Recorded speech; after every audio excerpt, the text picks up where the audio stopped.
제가 오랜만에 트럭을 끌고 거리로 나온 것은 아내의 49제가 끝난 다음 날이었습니다. 더는 아내의 죽음에 빠져 생업을 뒤로 미룰 수 없었기 때문이에요. 아내는 죽었지만 저에게는 아직 초등학교도 들어가지 못한 아이가 둘이나 있으니까요.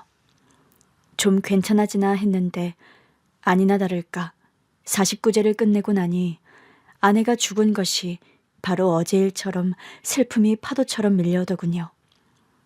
그런 기분에서 벗어나려고 이른 새벽부터 차를 끌고 아내와 함께 오던 농가를 찾은 겁니다. 항상 채워져 있던 빈 조수석에 또 눈물이 왈칵 날 뻔했지만요. 서씨, 어제가 영선씨 49제였다며? 잘 끝났어? 예, 사장님. 덕분에 잘 보내줬어요. 큰일 했네. 애들은? 어머니께 맡겼어요. 시골에서 올라오셔서 당분간 봐주시기로 했거든요. 서씨도 어머님도 고생이 참 많겠어.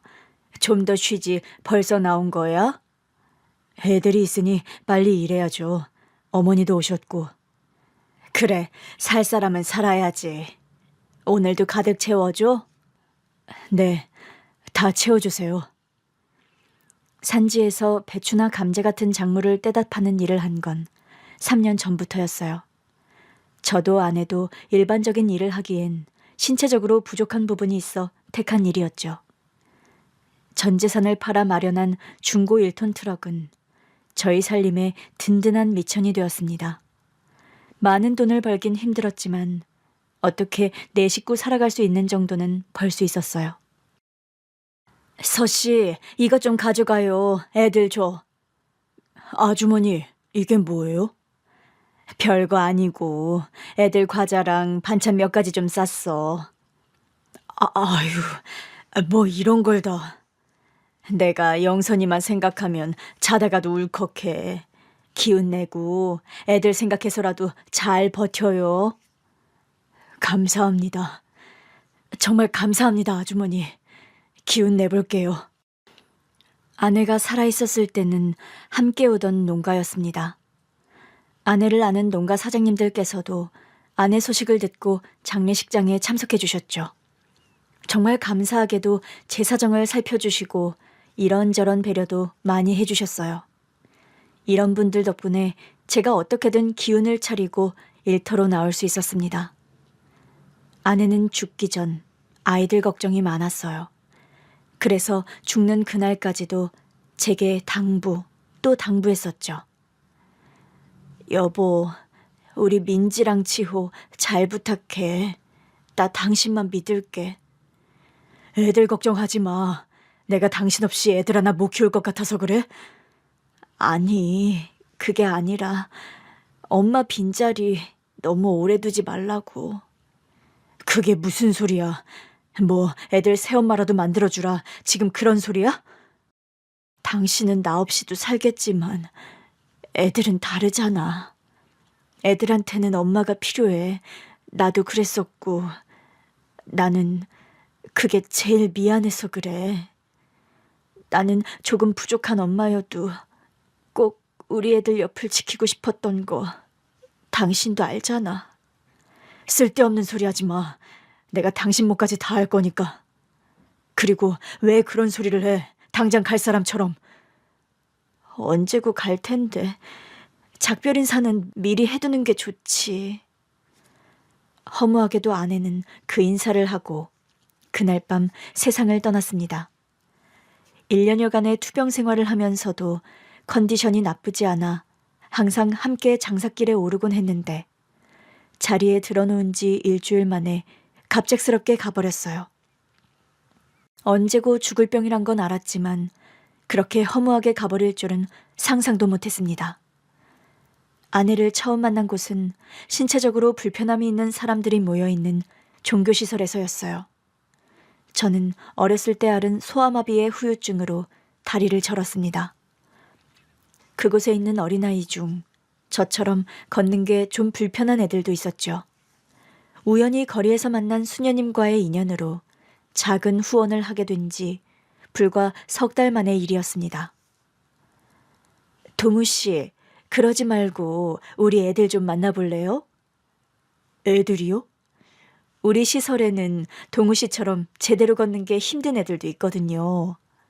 동우 씨가 와서 다리가 불편하더라도 멋지게 살아갈 수 있다는 걸 보여준다면 애들에게 큰 힘이 될 것 같아서 그래요. 저 같은 사람도 애들에게 힘이 될까요? 물론이죠. 불편함을 딛고 이렇게 훌륭하게 자랐는데요. 애들에게 멋진 본보기가 될 거예요.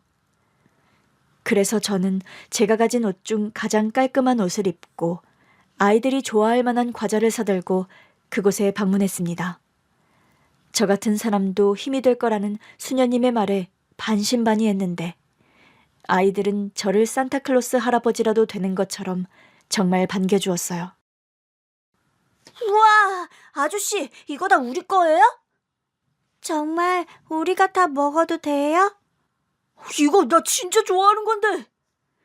절뚝거리며 환한 미소를 짓는 아이들을 보니 무어라 말로 표현할 수 없는 벅참이 느껴졌죠. 나도 사회를 위해 뭔가 할 수 있는 사람이라는 것이 느껴지더라고요. 그래서 그 뒤로 한 달에 한 번씩은 꼭 시설에 방문했습니다. 일당 중 10,000원은 저금해서 못해도 매달 20에서 30만 원은 모아서 생필품이나 아이들이 필요한 물건을 사서 갔죠. 그러다 딱 3번째 방문 때 아내를 만난 거예요. 테레사, 빨래는 됐으니까 들어가서 애들 식사 보조 좀 도와줘요. 거의 다 했어요, 수녀님. 이것만 하고 들어갈게요. 너무 무리하지 말아요. 괜찮아요. 아내는 오른쪽 팔이 없었습니다. 정확히는 딱 손부터 팔꿈치까지였어요. 그런데도 아내는 의수를 벗어던지고 빨래를 돕고 있었던 겁니다. 팔이 불편하니 할 수 있는 것을 가려서 할 법도 한데 무엇이든 가리지 않고 사람이 필요한 일이라면 뭐든지 나서서 했어요. 그 모습이 제게 너무 강렬한 인상으로 남은 겁니다. 그래서 제가 용기 내어 피로회복제를 건넨 것을 계기로 가까워졌어요. 매달 오시나 봐요? 정해놓고 오는 건 아니에요. 시간이 될 때마다 되도록 자주 오려고 해요.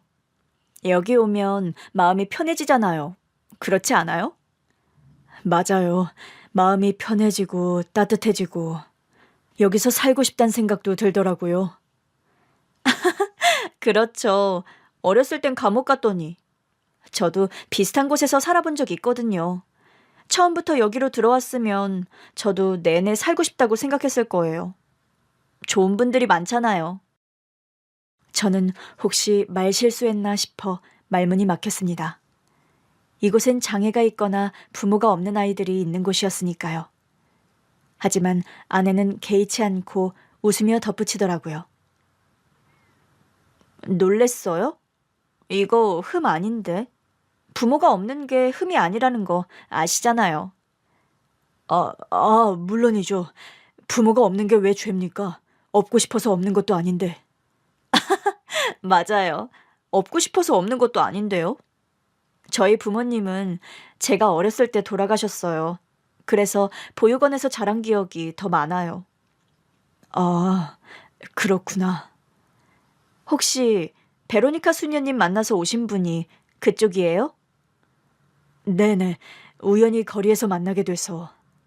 아, 길에서 넘어진 노인분 도와주셨다는 그분 맞죠? 저 그 이야기 듣고 너무 감동했잖아요. 다리도 불편하신데 가장 먼저 달려가서 떨어진 귤 다 주워다 주셨다고.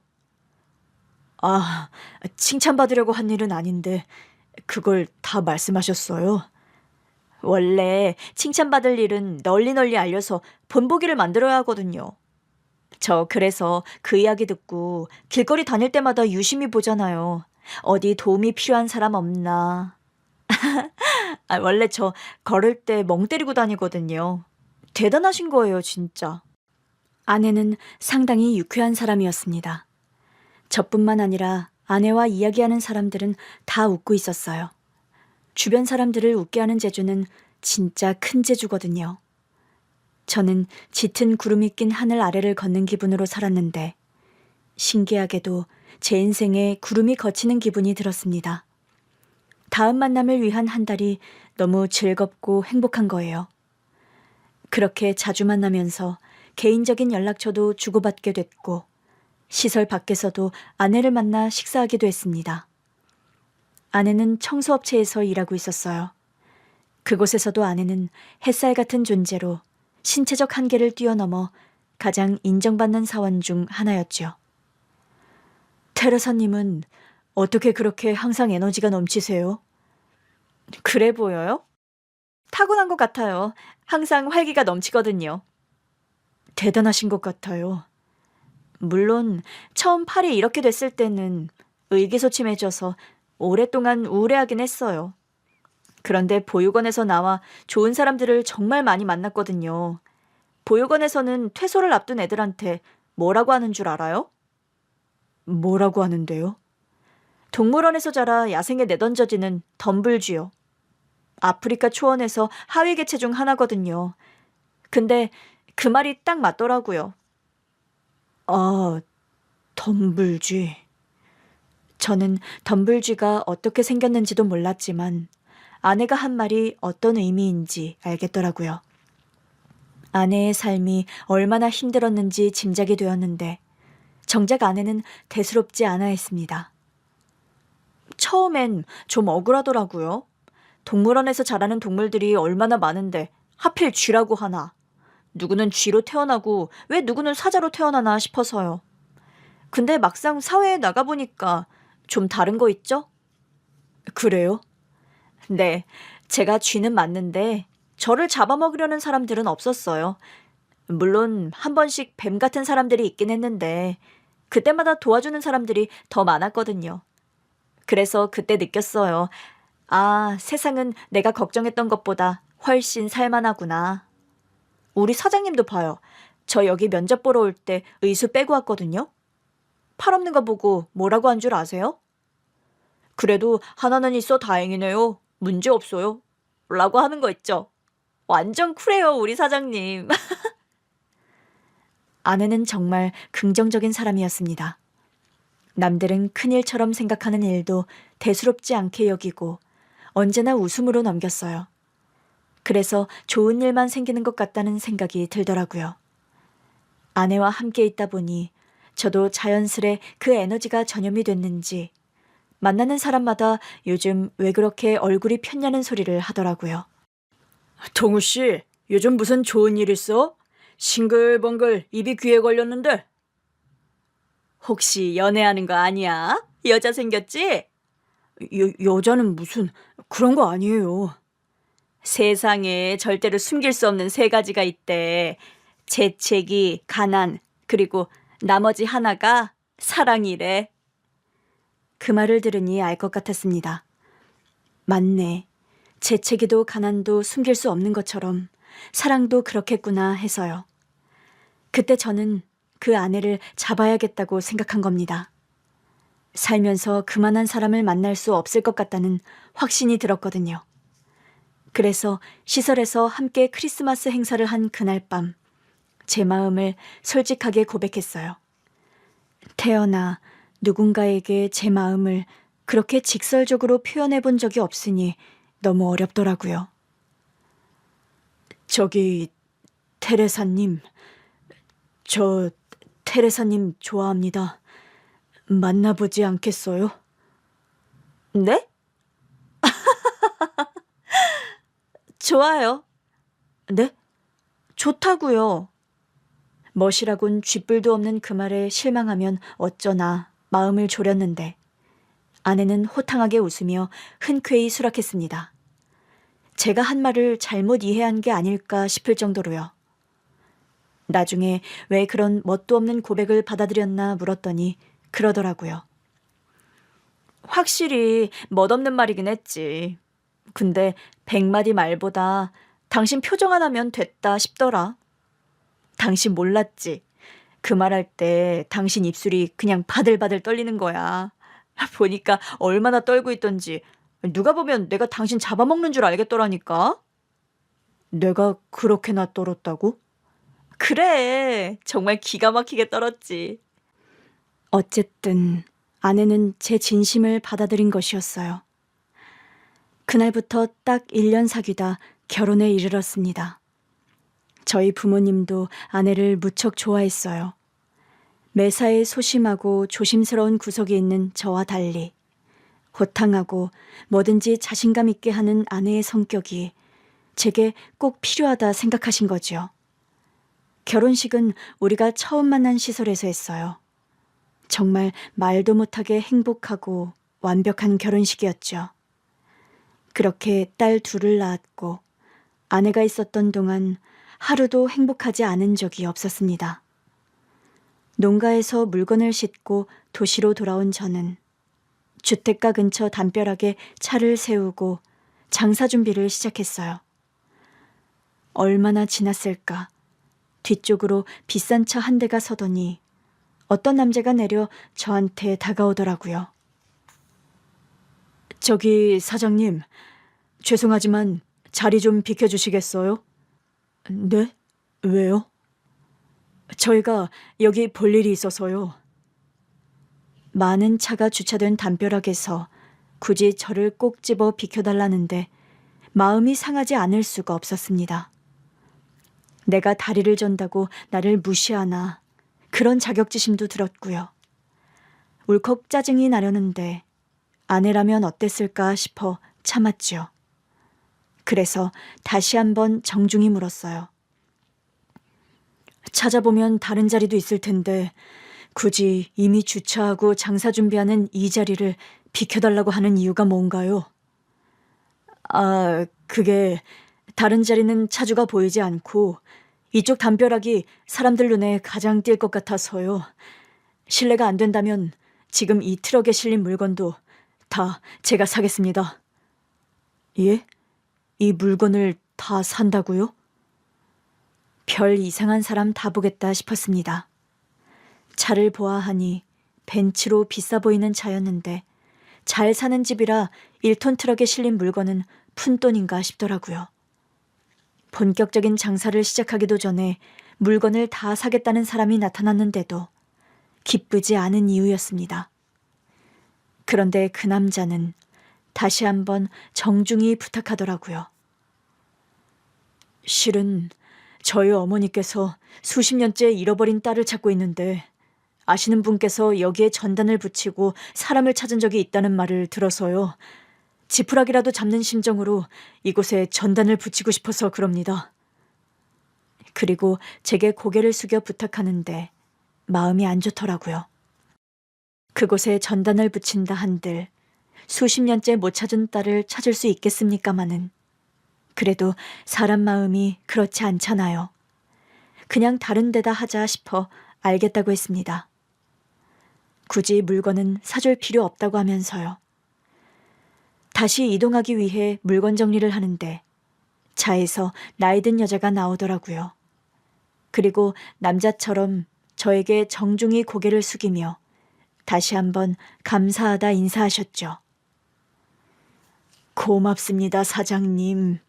제가 간절한 마음이다 보니 이렇게 무례한 요구를 하게 됐네요. 아니에요. 그럴 수도 있죠. 얼마나 애가 타시면 그러시겠어요. 장사야 다른 데서 할 수도 있고요. 감사합니다. 그리고 실례가 되지 않는다면 이 전단을 트럭에 좀 붙여주실 수 있을까요? 지나가면서 사장님 트럭을 보고서라도 찾아올 수 있지 않을까 싶어서요. 예, 주세요 그럼. 저는 그 노부인에게서 전단 여러 장을 받았습니다. 트럭에 놓고 오다 가다 사람들이 보고 단서라도 찾을 수 있으면 좋잖아요. 그런데 저는 전단지 속 사진을 보고 깜짝 놀랄 수밖에 없었습니다. 사진 속 여자는 바로 죽은 아내를 닮은 아이였기 때문이에요. 확실히 어렸을 때 사진이긴 했지만 아내와 똑 닮았었어요. 게다가 제가 멈칫할 수밖에 없었던 건 바로 사진 속 아이가 팔 하나가 없다는 사실 때문이었어요. 제가 사진을 너무 빤히 쳐다보자 노부인은 제 눈치를 살피며 묻더군요. 왜요? 혹시 아는 사람이에요? 그게 이 사람이 딸이라는 말씀이신가요? 네, 제가 잃어버린 딸 맞아요. 어떻게 봐도 아내의 사진이 맞았지만 제가 알던 사실과는 좀 다른 부분이 있었어요. 아내는 어렸을 때 부모를 잃고 보육원에서 자랐기 때문이었죠. 닮은 사람이야 있을 수 있지만 팔 없는 건 갖기 어렵잖아요. 혹시 이 사람 이름이 어떻게 되나요? 이 아이는 영선이에요. 김영선. 저는 그 이름을 듣자마자 확신했습니다. 어떻게 된 일인지 모르겠지만 이 사람들이 찾는 사람이 바로 내 죽은 아내라는 것을요. 여전히 믿기 힘든 사실이었지만 저는 조심스레 그 사실을 밝혔죠. 내가 이 사람을 아는 것 같은데요. 정말이에요? 정말 영선이를 알아요? 어디 있는데요? 대체 어딨나요? 지금 어디로 가야 해요? 그게 죽었어요. 얼마 전에. 뭐라고요? 아니, 설마 그럴 리가 없어요. 영선이가 왜요? 그럴 애가 아닌데. 노부인은 충격에 비틀거렸고 전단을 붙이려던 남자가 황급히 뛰어왔습니다. 엄마, 왜 그래? 괜찮아? 규환아, 이를 어쩌면 좋아. 영선이가 죽었다는데. 뭐? 그게 무슨 말이야? 영선이가 왜? 김영선 씨, 제 아내였어요. 얼마 전에 암으로. 저는 믿지 못하는 그 사람들에게 휴대전화 속 사진을 보여주었습니다. 전단지 속 얼굴과 크게 다르지 않은 30대가 된 내 아내의 사진이었어요. 영선아. 노부인은 슬픔을 이기지 못하고 주저앉아 버렸고 남자는 힘없이 들고 있던 전단을 떨구었죠. 바닥으로 죽은 아내의 사진이 흩어졌습니다. 이제 어떡하니, 규환아. 이제 어떡해. 우리 영선이한테 진 빚을 어떻게 갚아야 하느냔 말이야. 노부인은 울부짖으며 아내를 찾다가 혼절해서 실려갔죠. 남자는 자리를 뜨기 전 제게 연락처를 달라고 했습니다. 저는 급한 대로 휴대전화 번호를 주었고 그렇게 쓰러진 어머니를 데리고 사라졌어요. 하지만 저는 여전히 이게 어떻게 된 일인지 의아했죠. 생전 아내에게서 부모님 이야기를 들어본 적이 없었거든요. 그날 장사는 잘 되지 않았어요. 제가 종일 멍 때리고 있다가 손님을 여럿 놓치고 말았거든요.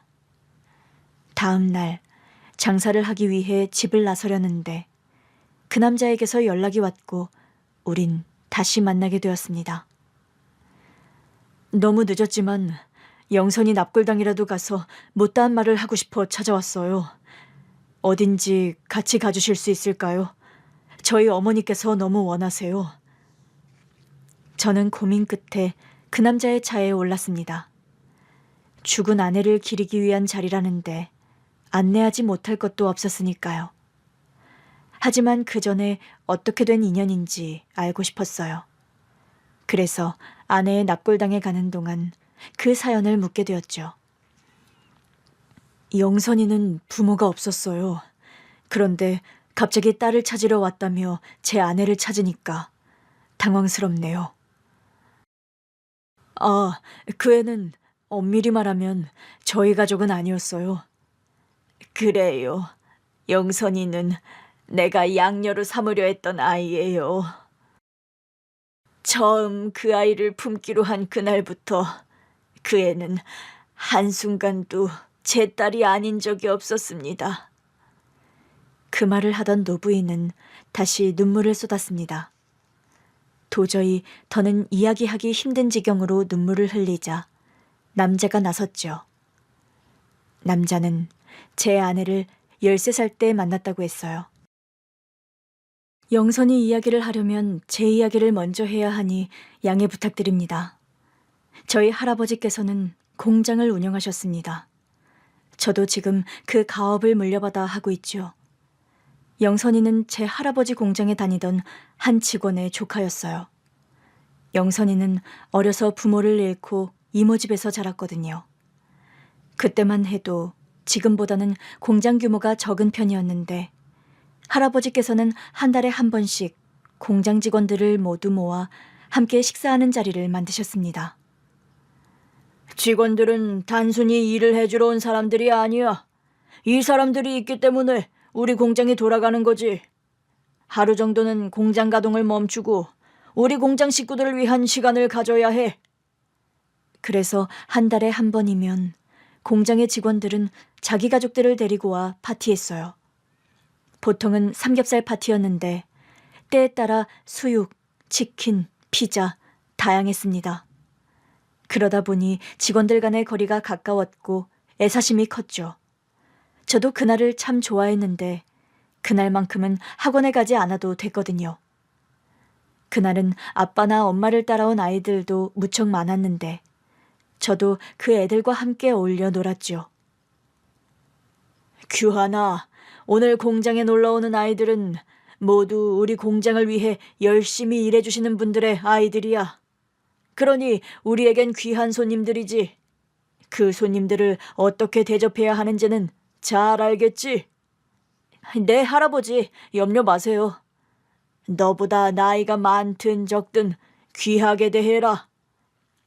어떻게 될지 모르겠지만 너도 언젠가 아버지 따라 이 공장을 물려받으면 사람의 마음을 다루고 살필 줄 아는 사람이 되어야 해.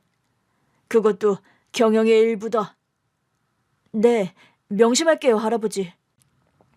할아버지께서는 자수성가하며 공장을 세우신 분이라 본인만의 철칙이 대단했습니다. 그중 하나가 바로 직원 없이는 공장도 존재할 수 없다는 것이었어요. 기계가 망가지지 않도록 다루는 것처럼 사람도 그렇게 소중히 다뤄야 한다고 가르쳤죠. 그때 저는 13살이었고 제게 큰 임무가 주어진 것처럼 여겨지더라고요. 공장에 오는 애들이 누구 하나 소외되는 일 없이 좋은 시간을 보냈으면 좋겠다고 생각했어요. 그래서 애들이 재밌게 놀 수 있을 만한 놀이도 많이 준비했죠. 영선이는 그때 만난 애였습니다. 안녕, 나 박규환, 13살이야. 안녕. 나는 김영선. 나도 13살이야.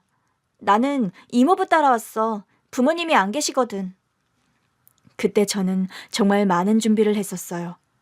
그런데 부모가 없다고 당당히 말하는 친구를 만날 준비는 미처 하지 못했던 겁니다.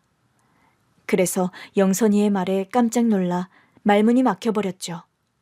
뭐라고 말해야 할 것 같은데 무슨 말을 해야 할지 몰라 바보처럼 어버버했던 거예요. 왜?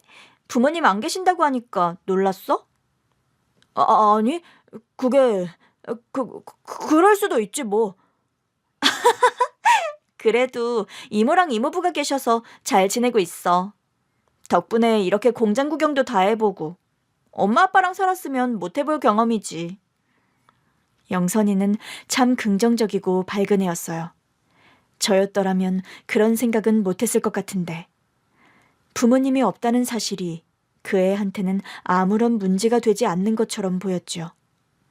그래서 저도 모르게 자꾸 더 신경 쓰였던 것 같아요. 과자를 나누어 줄 때면 그 애만 하나씩 더 주고 술래잡기를 할 때에도 일부러 그 애는 잡지 않았습니다. 숨바꼭질 할 때도 보고도 못 본 척하고 그 애가 술래를 할 때면 일부러 잡혀주고 그랬지요. 저한테는 그게 배려였어요. 그런데 어느 날 그 애가 저를 부르더라고요. 야, 박규환, 잠깐 이야기 좀 해. 왜? 너 왜 나만 안 잡아? 너 지금 몇 번이나 그랬잖아. 너가 술래할 때마다 나는 잡을 수 있는데도 잡지도 않고. 그뿐만이 아니야. 왜 나한테만 초콜릿 하나 더 줬어? 다른 애들이 이상하게 생각하잖아. 그게, 어, 너 설마 나 좋아하니? 아니거든? 근데 왜 그래? 나 좋아하는 거 아니면 그러지 마. 영선이는 알고 있었던 거예요. 제가 부모가 없다는 사실로 과한 배려를 하고 있다는 것을요. 그때 저는 영선이를 좋아하지 않는다고 했지만 저는 언제부턴가 그 애가 좋았습니다. 부모가 없다는 이유로 동정하지 말라는 말을 그렇게 신사적으로 하는 애는 영선이뿐이었을 거예요. 그 뒤부터는 정신 차리고 다른 아이들과 공평하게 대하면서 영선이와 더 가까워졌죠. 그러던 어느 날이었어요. 매달 공장 행사에 참석했던 그 애가 오지 않았어요. 그 애와 함께 지내던 사촌 동생들에게 물었지만 모른다고만 하더라고요. 그래서 다음 달이 돼서야 그 애를 만날 수 있었는데 이유를 물으니 그러더라고요. 지난달에는 왜 안 왔어? 이모부가 집에 있으랬어. 내가 이모부 말을 안 들었거든. 아, 무슨 일이 있었는지 물어봐도 돼? 그건 말하기 싫으면 말하지 않아도 돼. 그 애는 생각에 잠긴 듯 입을 다물었어요. 그 애에게서는 보기 힘든 표정이었죠. 하지만 이내 별일 아니라는 듯이 그러더라고요.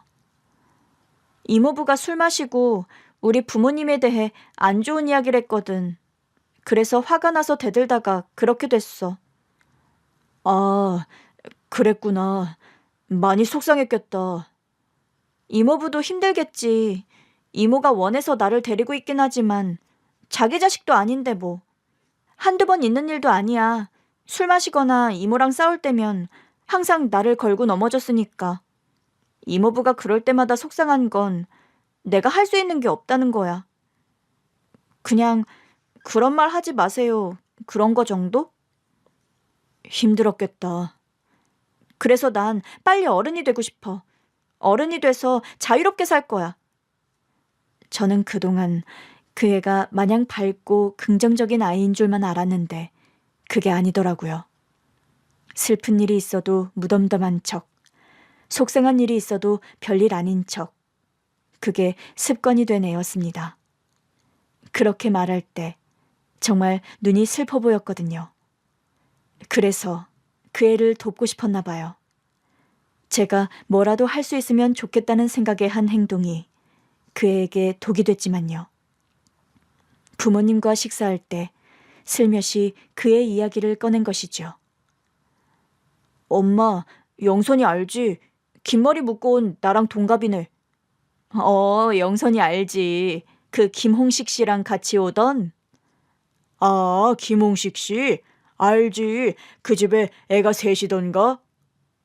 옆에서 잠자코 듣고 있던 아빠도 안다는 듯 대꾸했죠.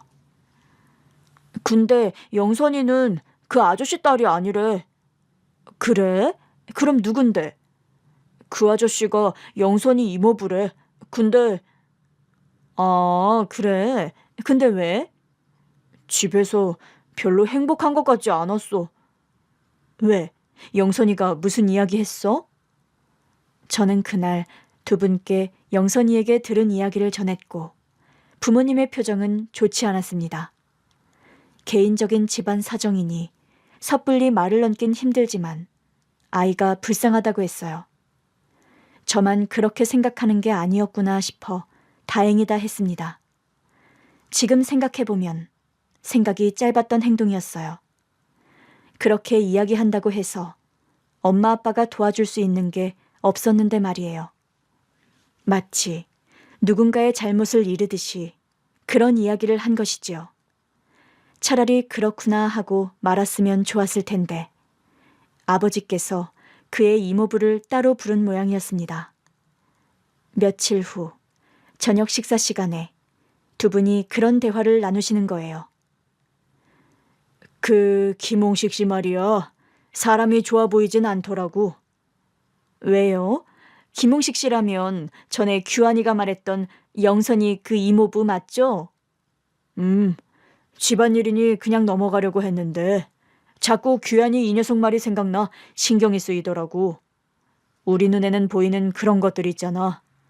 나도 규환이랑 설아가 있는데 부모된 입장에서 그냥 넘어가긴 좀 그렇고. 그래서 김홍식 씨 불러다가 참 대단하신 일 한다고 이야기를 했는데 기분이 영 언짢아 보이는 거야. 당신이 무슨 말 실수한 건 아니고? 아니야. 부모 일은 처조카 대신 키우고 있다고 들었다고. 참 대단한 일 하십니다. 그 정도밖에 안 했는걸. 그 일로 부른 것도 아니고 더 열심히 하라는 의미에서 보너스도 챙겨주면서 말이야. 참견한다고 생각했을까? 그럴지도 모르지. 괜한 일에 나선 것 같아. 그래도 집에서 그런 대접 받는 애가 있으면 그 정도는 할 수 있지. 식사 자리는 순식간에 어두워졌어요. 두 분의 대화를 듣다 보니 그 애가 걱정이 되었죠. 혹시라도 이제 더는 오지 않으면 어쩌나. 그의 이모부가 다시는 공장에 오지 못하게 하면 어쩌나 하고 걱정이 되었거든요. 다행히도 그 애는 다음번 모임 때 나왔더라고요. 그런데 저를 보고도 환하게 웃어주지 않았습니다. 한 달에 한 번 만나는 자리니 늘 저를 보면서 웃어주곤 했었는데 말이에요. 그래서 저는 덜컥 겁이 나 조심스레 물었어요. 혹시 집에서 무슨 일 있었어? 알긴 아는구나. 왜? 이모부가 뭐라고 한 거야? 했지. 뭐라고? 검은 머리 짐승 거두는 게 아니랬더니 은혜를 이딴 식으로 갚냐고. 부대표님한테 끌려가 어떤 수모를 당한 줄 아시냐고. 어? 그럴 리가. 우리 아빠는 신뢰가 되는 말은 하지 않았다고 했는데. 우리 이모부는 그런 사람이야. 남들이 A를 말한다고 해서 A로 듣는 사람이 아니라고. 부대표가 부르니 내심 드디어 승진 명단에 오른 건가 싶어 기뻐서 갔는데 느닷없이 내 이야기를 하며 은근슬쩍 잘해달라 그런 이야기를 하니 열이 받았겠지. 내가 밖에서 무슨 이야기를 하고 다니면 부대표가 자기를 불러다 그런 이야기를 하나 싶어서. 영선아, 나는. 알아, 넌 날 돕고 싶었겠지. 근데 규환아, 내가 언제 너 보고 도와달라고 했어? 그건 아니지만 나는 그냥 네가 내 이야기를 적당히 들어줄 수 있는 사람이라고 생각한 거야. 내가 네 도움이 필요했더라면 나는 제대로 도와달라고 이야기했을 거고. 미안해. 나는 그냥 네가 그 집에서 잘 지냈으면 해서. 됐어. 나 혼자 있고 싶으니까 비켜줘. 전에 없이 쌀쌀맞게 구는 그의 태도에 저는 심장이 너무 뛰었습니다. 제가 너무 큰 잘못을 한 것 같았거든요. 그 애는 저를 비롯해 다른 아이들과도 어울리길 원하지 않았고 공장 안쪽으로 쏙 사라져버렸죠. 중학생이 된 후로도 그 애는 모임에 따라왔었습니다. 제가 보기엔 본인은 원하지 않는데 이모부 때문에 억지로 오는 것 같았어요. 좋은 사람인 것처럼 보이고 싶어하는 욕심에 이용되고 있었던 것이었죠. 그 애는 내가 인사를 건네거나 간식을 나누어 줄 때도 적당히 대꾸하고 말았습니다. 전처럼 호탕하게 웃어주지도 않았고요. 그리고 그 즈음 사고가 난 것이에요. 중학교 1학년 겨울쯤이었을 겁니다. 그때 부모님을 따라오는 아이들에게 공장은 전체가 놀이터 같은 곳이었습니다. 어른들이 적당히 위험한 장소는 가지 못하게 막곤 했지만 철저하게 지켜지진 않았었어요. 그날도 그 애가 보이지 않아서 혼자 공장을 둘러보고 있는데 위험한 기계실에 그 애가 책을 읽으며 앉아있는 것이 보였습니다. 직원들이 없을 때는 기계가 작동하지 않기 때문에 위험한 장소는 아니었어요. 하지만 어른들에게 들켜서 좋을 것은 없었기에 서둘러 그 애를 데리고 나가려고 했었던 거죠. 영선아, 여기서 뭐해? 여긴 함부로 들어오면 안 되는데. 다른 곳은 애들 때문에 시끄러워서. 웃기지 않니? 평소엔 가장 시끄러운 장소일 텐데 오늘은 쥐죽은 듯 조용하잖아. 그러게. 일단 나가자. 내가 더 안전하고 조용한 장소를 알아. 거길 알려줄게. 난 신경 쓰지 마. 뭘 하자는 게 아니라 여긴 위험해서 그래. 가자. 그렇게 그에게 손을 뻗으려던 순간 제가 발이 꼬여 휘청거리다가 기계 속으로 손을 뻗고 말았어요. 그 순간 무슨 이유인지 그 기계실에 있던 전체 기계가 작동하기 시작했고 제 옷소매가 말려 들어가기 시작한 거예요. 저는 그걸 보자마자 반사적으로 윗옷을 벗었는데 그 사이 그 애는 저를 구하겠다고 무턱대고 손을 뻗어버리고 만 겁니다. 찢어질 듯한 비명소리와 함께 그의 손과 제 옷이 기계 안으로 말려 들어간 것은 순식간이었죠. 기계는 그 애의 손이 손목까지 다 들어가고 나서야 멈췄어요. 그 애는 고통에 발버둥치다 그대로 정신을 잃었고요. 비명을 질렀는지 도와달라고 했는지 기억은 나지 않아요. 어른들이 있는 곳까지 다리에 힘이 들어가지 않아 정말 몇 번이나 넘어지고 기어가길 반복했을 겁니다. 저는 엄마가 붙잡아서 따라갈 수가 없었는데 아빠가 밤늦게서야 들어왔고 오자마자 저에게 따져 물었죠. 어떻게 된 거야? 규환이 네가 같이 있었다면서? 아빠, 그게... 걔 말로는 자기가 실수로 손을 넣었다는데 사실이야? 그게 박규환. 저 때문이에요. 너 때문이라니? 규환아, 그게 무슨 말이야? 너도 모른다며. 저 때문이에요. 저 때문이에요. 저 때문이에요. 엄마가 어떻게 된 일인지 물었을 땐 모른다고 잡아댔는데 아빠가 한 말에 저는 무너져버리고 말았습니다. 더는 외면했던 진실을 그 애는 자기 탓으로 돌린 것이었으니까요. 행여 저한테 피해라도 갈까봐 기계가 신기해 보여 살피다가 실수로 그랬다고 했대요. 제 입으로 자초지종을 들은 부모님은 쓰러지듯 소파에 털썩 주저앉았습니다. 적막함만 감돌았어요. 아빠는 마른 세수를 몇 번이나 하셨고 엄마는 손바닥에 얼굴을 파묻고 계셨죠. 그래서 수술은 잘 됐어요? 살긴 했는데 아무래도 절단 수술을 해야 할 것 같대. 어머나, 아니... 아빠의 절망적인 말에 엄마는 다시 무너졌고 제 마음 또한 와르르 무너지는 것 같았습니다. 그 애는 저를 구하려다 오른손을 잃고 만 거예요. 제가 그때 그 애를 보고도 못 본 척 했더라면 그런 일은 일어나지 않았을 겁니다. 괜한 오지랖을 부려 자꾸 그 애를 곤란하게 만든 것도 모자라 그의 손까지 잃게 하다니 그렇게 절망적일 수가 없었죠. 부모님께서는 저 때문에 그렇게 되었으니 어떻게든 책임지려 하셨습니다. 병원에 입원한 그의 간병을 위해 일을 쉬게 된 그의 이모를 위해 저희 엄마가 대신 간병을 해주시기도 했어요. 영선아, 미안하다.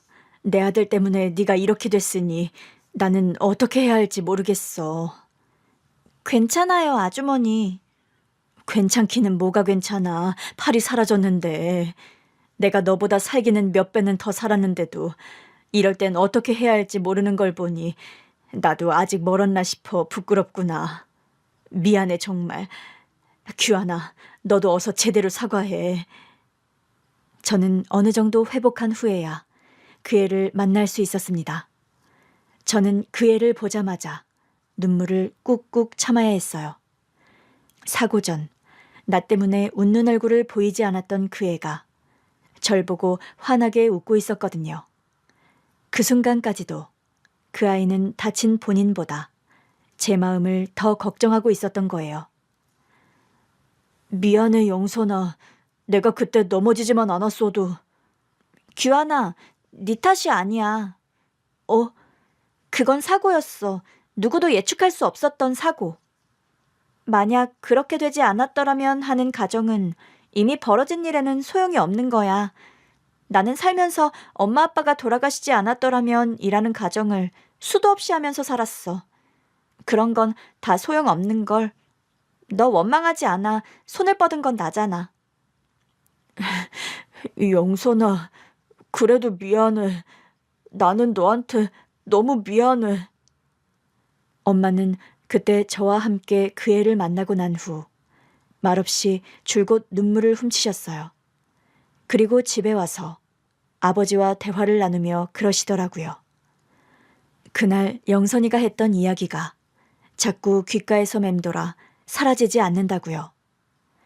어떻게 고작 14살짜리가 그런 말을 할 수 있는지, 세상을 몇 번이나 살아본 사람처럼 굴 수 있는지 싶어서 놀라셨대요. 어른인 자신도 이런 상황을 어떻게 대처해야 하는지 어쩔 줄을 모르겠는데, 정작 사고 당사자인 그 애는 자기가 처한 상황에 의연했으니까요. 당연한 이야기지만 그 애의 병원비는 전부 우리 집에서 부담했습니다. 뿐만 아니라 앞으로 그 애에게 드는 모든 비용은 저희 집에서 부담하겠다고 했어요. 대학 등록금까지도요. 그런데 그걸 거절하고 합의금을 요구한 것은 그 애의 이모부였습니다. 사고는 영선이가 당했지만 우리도 마음고생이 이만저만이 아니에요. 특히 집사람은 아직도 밤마다 눈물로 잠을 자지도 못하고요. 솔직히요, 부대표님께서 지금이야 미안한 마음에 매달 돈을 지원해주겠다 하시지만 사람 마음이란 게 변할 수도 있는 거잖아요. 김주임님, 그게 무슨 말입니까? 내가 내 아들 살리려다 그렇게 된 영선이를 나중에 모른 채 할지도 모른다. 그런 이야기를 하고 싶으신 거예요? 그것도 그렇지만 공장이 앞으로 어떻게 될지도 아무도 모르잖아요. 영선이 14살이에요. 기껏해야 대학 졸업까지 10년인데 우리 공장이 10년 안에 망하기라도 할까 봐서 그래요. 사람 일은 모르니까요. 저는 일시불로 받아야 된다고 생각해요. 앞으로 파리 없이 살아갈 내 조카의 확실한 미래를 위해서요. 그의 이모부는 치료비와 위자료 등의 명목으로 한 번에 5억을 요구했지만 저희로서는 어쩔 수가 없었습니다. 어쨌거나 그 애의 법정 대리인은 이모였거든요. 그들이 원하는 대로 해줄 수밖에 없었고 그건 그 애의 뜻이 아니었죠. 어쨌든 부모님께서는 합의금은 제쳐두고 앞으로 그 애를 가까이에서 지켜보며 보살펴줄 생각이었다고 해요. 그런데 그의 이모부가 합의금을 받자마자 공장을 그만둬 버린 것이지요. 김주임 그 사람 사직서 내고 가버렸어. 김주임이 일을 그만두다니요? 그럼 영선이는요? 모르겠어. 정반장 말로는 집도 옮겨버린 것 같다던데 애초에 그럴 작정이었던 거지. 잘 돌봐주겠죠? 그래도 이모가 있고 조카인데. 모르겠어. 나한테 대놓고 일시불로 위자료 달라 할 때부터 알아봤지. 에이, 나쁜 사람. 부모님께서 그 애의 소식을 수소문하다 아시는 분에 의해서 전학 간 학교를 찾은 건 2달 뒤였어요. 그 애를 만나러 간다는 말에 저는 엄마를 졸라 학교도 빠지고 같이 갔죠. 원래 살던 곳에서 2시간이나 떨어진 곳으로 전학 간 영선이는 홀로 하교하고 있었습니다. 슬프게도 수많은 인파 중 그 애를 찾는 건 그리 어려운 일이 아니었습니다. 반소매 교복 밑으로 팔 하나가 없는 건 그 애뿐이었거든요. 엄마는 영선이를 보자마자 차에서 내려 반갑게 불렀어요. 그러자 영선이도 저희 엄마를 알아보고 환하게 웃었죠. 다친 팔을 허공으로 크게 흔들면서요. 영선이다운 행동이었죠. 영선아, 아주머니!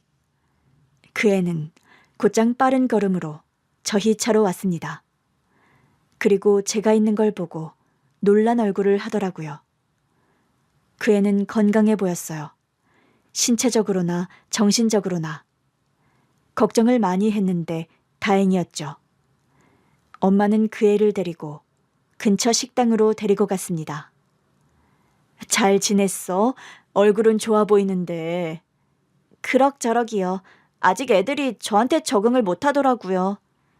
네가 적응 못한 게 아니라? 저야 어디서든 적응력 짱이라니까요. 어?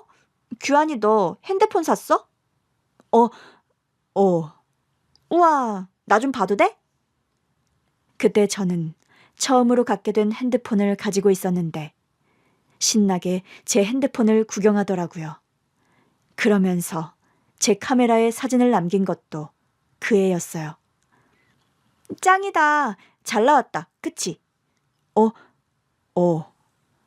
영선아, 휴대전화 필요하면 아줌마가 사줄까? 네? 에이, 괜찮아요. 휴대전화 필요 없어요. 맨날 학교 집인데요, 뭐. 그런데 어떻게 오신 거예요? 영선이 어떻게 지내나 해서 아줌마가 좀 찾아봤어. 걱정이 돼서. 아, 걱정 마세요. 저 잘 지내고 있어요. 영선아, 아줌마가 생각을 많이 해봤는데 영선이만 좋다면 아줌마는 영선이가 우리 집에 와서 지냈으면 싶은데. 네? 규환이네 집에서요? 아줌마가 가까이에서 지켜보고 싶기도 하고 자꾸 영선이가 눈에 밟히네. 엄마가 영선이를 데려다 키울 생각을 했다는 건 저도 그 자리에서 알게 된 사실이었어요. 그 이야기를 듣자마자 저는 가슴이 뛰었습니다. 제발 그렇게 하고 싶다고 해 라고 소리치고 싶은 걸 간절히 참아야 했죠. 하지만 그 애의 표정은 밝지 않았죠. 아주머니, 그만 미안해 하셔도 돼요. 저는 정말 괜찮아요. 전에 말씀드렸다시피 이건 규환이 때문에 일어난 일이라고 생각하지 않아요. 그래서 누구를 원망하지도 탓하지도 않아요. 저는 그냥 앞으로 이 팔로 어떻게 살아갈지 그 고민이 더 중요한 것 같아요. 그냥 동정심에 하는 이야기가 아니야. 전부터 이모네 집에서 힘들게 지낸다는 소리를 듣고서도 마음이 좀 안 좋았어. 아줌마가 어떻게든 도움이 되고 싶어서 그래. 이모부한테 위자료 주셨다면서요. 솔직히 그 돈도 받고 싶지 않았어요. 오히려 전 그 돈 때문에 너무 죄송한데요. 영선아, 아주머니, 마음만 감사히 받겠습니다. 정말 괜찮아요.